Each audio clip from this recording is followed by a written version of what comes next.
ఓం సాయిరామ్. సమర్థ సద్గురు సాయినాథ్ మహారాజుకి జై. సాయి భక్తులందరికీ నమస్కారం అండి. మన బాబాగారి దయ వల్ల మనందరం బాగుండాలి, సంతోషంగా ఉండాలి అని చెప్పి మనస్ఫూర్తిగా కోరుకుంటూ ఈరోజుటి వీడియో స్టార్ట్ చేస్తున్నాను ఫ్రెండ్స్. ఇక ఈరోజు వీడియోలో మనం చూడబోయేది ఏంటి అంటే, తల్లి నీకు ఆఖరిగా హెచ్చరిస్తున్నానమ్మా. నేను నీతో నేరుగానే మాట్లాడుతున్నాను. ఇది నీకు దైవం ఇస్తున్నటువంటి ఆఖరి హెచ్చరిక. అతి త్వరలో అతి పెద్ద అవకాశాన్ని నువ్వు మిస్ చేసుకుంటున్నావు. అంటే మళ్ళీ ఇలాంటి అవకాశం రాదు. మిస్ చేసుకున్నావంటే, నిర్లక్ష్యం చేశావు అంటే కన్నీళ్ళే మిగులుతాయి. నిజంగా ప్రాప్తం ఉంటేనే ఇది నువ్వు వినగలుగుతావు, లేకపోతే నీ కర్మే అని చెప్పాలి తల్లి. ఎందుకు ఈ మాట ఇంతలా వాడుతున్నాను అంటే, వీడియో చివరిదాకా వింటేనే కదా నీకు అర్థమవుతుంది. అలా వింటేనే నీ బాబా చెప్పేది ఏంటి అనేది నీకు తెలుస్తుంది బిడ్డ అంటూ బాబాగారు మన కోసం తీసుకొచ్చిన ఈ సందేశాన్ని వినే ముందుగా మన ఛానల్ని ఫస్ట్ టైం చూస్తున్నట్లయితే ప్లీజ్ సబ్స్క్రైబ్ చేసుకోండి ఫ్రెండ్స్. వీడియో నచ్చితే కనుక లైక్ చేసి సపోర్ట్ చేయండి. ఇక వీడియోలోకి వెళ్ళబోయే ముందుగా, ఎక్కడెక్కడో మీరు జ్యోతిష్యం చెప్పించుకొని తృప్తి చెందకుండా, మనశ్శాంతి అనేది లేకుండా, మీ సమస్య అనేది ప్రాబ్లంకి ఆ సొల్యూషన్ అనేది దొరక్క మీరు అసంతృప్తిగా బాధపడుతూ ఉన్నట్లయితే ఒక్కసారి మనకు బాగా తెలిసినటువంటి గురువుగారు శ్రీ షిరిడి సాయిబాబా ఆశీస్సులతో జ్యోతిష్యం చెప్తున్నారు గురూజీ సుబ్రహ్మణ్యం రాజు గారు. Contact number 9908224144. ఈ గురువుగారు నెంబర్ 1 వశీకరణ స్పెషలిస్ట్. మీ యొక్క ప్రతి సమస్యకి కూడా పరిష్కారం అనేది చూపిస్తారు. అన్ని విషయాలను కూడా ఫోన్లో స్వయంగా గురువుగారే మాట్లాడతారు. ప్రేమ, పెళ్లి, భార్యాభర్తల మధ్య సమస్యలు, స్త్రీ మరియు పురుషుల వశీకరణం చేయబడును. చెడు గృహ ప్రయోగాలకు నివారణ చేయబడును. మీ యొక్క ఎటువంటి సమస్యనైనా సరే ఫోన్లోనే 24 గంటల్లో పరిష్కారం అనేది చూపిస్తారు. కాబట్టి నమ్మకంతో గురువుగారిని కాంటాక్ట్ అవ్వండి. మీరు ఎక్కడెక్కడో జ్యోతిష్యం చెప్పించుకొని అసంతృప్తి చెంది ఉంటే ఈ గురువుగారి దగ్గర ఒక్కసారి ఫోన్ చేసి మీ సమస్యకు పరిష్కారం అనేది తెలుసుకున్న తర్వాత మీ మనసు ప్రశాంతంగా ఉంటుంది. కాబట్టి నమ్మకంతో కాల్ చేయండి గురువుగారికి. సుబ్రహ్మణ్యం రాజు గారు, నెంబర్ 1 వశీకరణ స్పెషలిస్ట్. Contact number 9908224144. ఇక వీడియోలోకి వచ్చేస్తే, తల్లి ఒకసారి నీ బాబా చెప్పేది ఏంటి అనేది నువ్వు విను. నేరుగా నీతోనే మాట్లాడుతున్నా తల్లి. ఇది నీకు దైవం ఇచ్చిన హెచ్చరిక తల్లి. విను శ్రద్ధగా. నువ్వు పడుతున్న బాధలో నీ మనసులోని ఆవేదన నా వరకు చేరాయి, షిరిడి వరకు చేరాయి. ఈ వీడియోలో ఉన్న ఈ సందేశాన్ని నువ్వు ఖచ్చితంగా వినాల్సిందే. దైవం ఇచ్చే ఆఖరి హెచ్చరిక తల్లి. పెద్ద అవకాశం మిస్ చేసుకుంటే నువ్వు చాలా చాలా నష్టపోవాల్సి వస్తుంది, పశ్చాత్తాపడతావు. నేను నీతోనే నేరుగా మాట్లాడుతున్నాను కదా. నీతోనే మాట్లాడుతున్నాను కాబట్టి నువ్వు కూడా కాసేపు నీ పనులన్నీ పక్కన పెట్టేసి ఈ సాయి చెప్పేది విను. ప్రయత్నించు. నీ జీవితం మారుతుంది. నీ జీవితాన్ని మార్చి నేను ఇక్కడి నుంచి వెళ్తాను. నీకు నేను మాట ఇస్తున్నాను, జాగ్రత్త. ఈ సాయి వాగ్దానం ఇది నీ జీవితంలో సాధారణ సమయం కాదు. దైవం నీకు ఒక ముఖ్యమైనటువంటి సంకేతాన్ని ఇస్తుంది. నువ్వు అదృష్టం లేక వెనకబడలేదు తల్లి. నువ్వు బాబా నాకు నా అదృష్టం బాగాలేదు అందుకే నేను వెనకబడిపోయాను అని, నా జీవితం ఇంతేనా అని నువ్వు బాధపడద్దమ్మా. ఉన్న చోటే ఉండిపోయాను అని, నా జీవితం ఆగిపోయిందని అంటూ బాధపడుతున్నావు. నిజమే కదా. అయితే ఇక్కడ వచ్చినటువంటి దైవ సంకేతాన్ని గుర్తించకపోవటమే నువ్వు వెనకపడడానికి కారణం. దైవం నిన్ను ఎప్పుడూ విడిచిపెట్టలేదు. నీ సాయి నిన్ను ఎప్పుడూ విడిచిపెట్టలేదు. ఆ దైవమో ఈ సాయి పంపిస్తున్న సంకేతాలను నువ్వు గుర్తించలేకపోవటమే నువ్వు వెనకబడి ఉండటానికి కారణం. నీ అదృష్టమో నీ తలరాతో నీ ఇరుగు వాళ్ళో పొరుగు వాళ్ళో నీ ఇంట్లో వాళ్ళో కాదు తల్లి. ఇది నీ పొరపాటే. ఇది నీ యొక్క పెద్ద అవకాశం. మిస్ చేసుకోకు తల్లి. భగవంతుడు నీకు కొత్త ద్వారాన్ని తెరవబోతున్నాడు. పాత బాధలను, గతంలో నిన్ను మోసం చేసిన వారిని తలుచుకుంటూ కూర్చుంటే నీ కళ్ళు ముందరికి వచ్చే కొత్త అవకాశాన్ని కోల్పోతావు. ఎందుకంటే నువ్వు ఆ బాధలో నీ కన్నీళ్లతో కూర్చుని ఉంటే నీ సాయి ముందుకు పంపిస్తున్నటువంటి ఒక పెద్ద అవకాశం.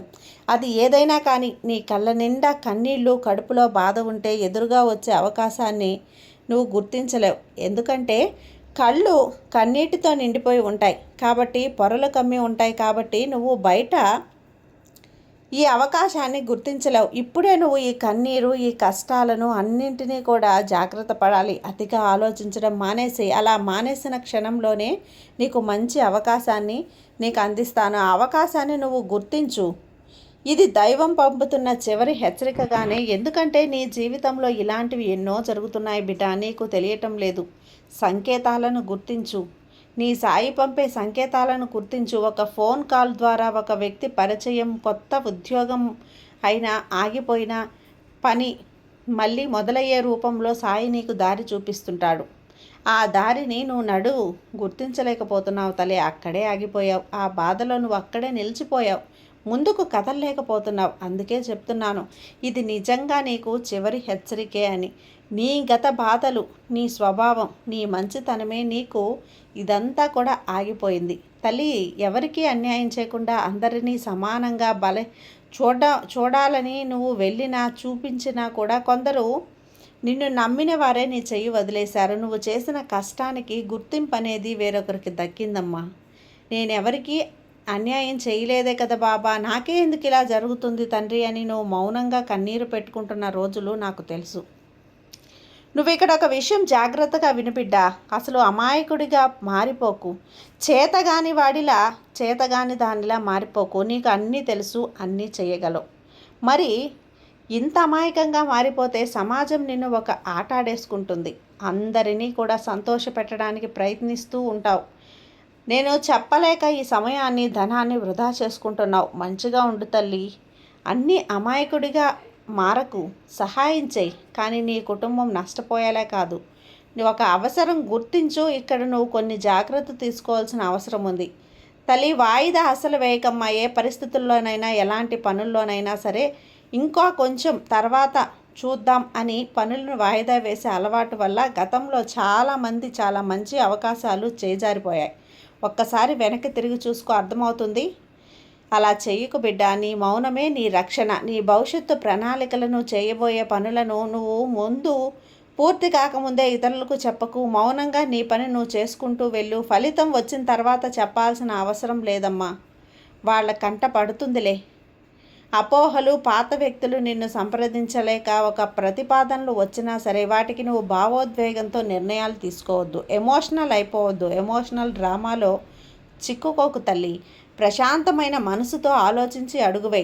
ఇక్కడ ఇంకొక పని ఉంది. అదేముందో తెలుసా? ఇప్పుడు నీ మనసులో ఎంత బాధ గూడు కట్టుకుని ఉందో అన్నీ కూడా ఇక్కడ నాకు తెలుసు.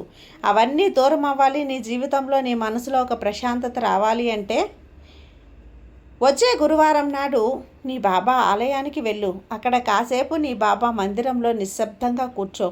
బంధాలన్నింటినీ నా పాదాల చెంత ఉంచు. నీ మనసుకి అపారమైనటువంటి ప్రశాంతత లభిస్తుంది. ఆ క్షణంలో సాక్షాత్తు నేనే నీ పక్కన కూర్చొని నీ తల నిమురుతూ నీకు ఒక ప్రశాంతతను కలిగిస్తాను. అన్నదానం చెయ్యి. నీ శక్తి కొలది ఆకలితో ఉన్న పేదవాడికి భోజనం పెట్టు. నువ్వు చేసే మానవ సేవే నీకు పుణ్యఫలంగా, రక్షణగా తిరిగి వస్తుంది బిడ్డ. అన్నదానం చేయమన్నానని పంచభక్ష పరమాణాలు పెట్టాల్సిన అవసరం లేదు. నువ్వు ఏం తింటావో అదే పెట్టు. ఆకలితో ఉన్న వాళ్ళకి పట్టెడు మెతుకులు పెట్టు. పచ్చడి మెతుకులైనా పెట్టు తల్లి. అది పంచపక్ష పరమాణంగా అందుకొని ఎక్కువ హంగామా పోకు. నువ్వు తులసి మొక్క వద్ద దీపం వెలిగించు. అనవసరమైనటువంటి జాబితా అంతా కూడా నువ్వు అమ్మ దగ్గర చెప్పాల్సిన అవసరం లేదు. నీ జీవితానికి సంబంధించిన వాటి గురించి ప్రార్థించు. సహనంతో ఉండు, సబూరితో ఉండు. సాయిపై నిశ్చలమైనటువంటి నమ్మకంతో ఉండు, శ్రద్ధతో ఉండు. వచ్చిన అవకాశాన్ని ధైర్యంగా అందుకొని ముందడుగు వేస్తే నీ జీవితంలో శుభ పరిణామాలు ప్రారంభమవుతాయి. నన్ను నమ్ము. నీకు ఎల్లప్పుడూ కూడా మేలే జరుగుతుంది. నీ చెయ్యి ఎన్నటికీ కూడా నేను విడిచిపెట్టను తల్లి. సాయి చెప్పాను, అర్థమవుతుంది కదా, అందుకే చెప్పాను. ఇది నీకు దైవం పంపిస్తున్న ఆఖరి హెచ్చరిక. ఇలాంటి ఎన్నో హెచ్చరికలు, సందేశాలు పంపితే కూడా నువ్వు అర్థం చేసుకోలేకపోయావు. వదులుకొని కష్టకాలంలో అలా ఉండిపోయావు. అందుకే ఈరోజు నీ సాయి సాక్షాత్తు నీ ముందు కూర్చొని మాట్లాడుతున్నాను. ఇలా మిస్ చేసుకోవద్దమ్మా. నేను చెప్పింది చెప్పినట్లు తూచా తప్పకుండా పాటించు తల్లి. నీ జీవితం మారుతుంది. ఆ మార్పుని నువ్వు చూస్తావు, ఆనందపడతావు. ఒకరోజు నా గుడికి వచ్చి నువ్వే చూస్తావు కదా బాబా, నువ్వు వచ్చిన పని నాకు ఆనందంగా ఉంది. నువ్వు చెప్పింది నాకు ఆనందకరంగా మారిపోయింది తండ్రి అంటూ నీ ముఖంలో సంతోషం. ఈ సాయికి ఎంతో ఇష్టం బిడ్డ. జాగ్రత్తమ్మ, నీ మీద నా ఆశీర్వాదం ఎప్పుడూ ఉంటుంది. ఈ సాయి మీద నమ్మకం ఉంది కదా, అంతా మంచిగా జరుగుతుంది. సాయి మీద నమ్మకంతో ఉన్న వాళ్ళకి సాయి నీకు అంతా మంచిగా చేస్తాను. సర్వేజన సుఖినో భవంతు. జై సాయిరాం.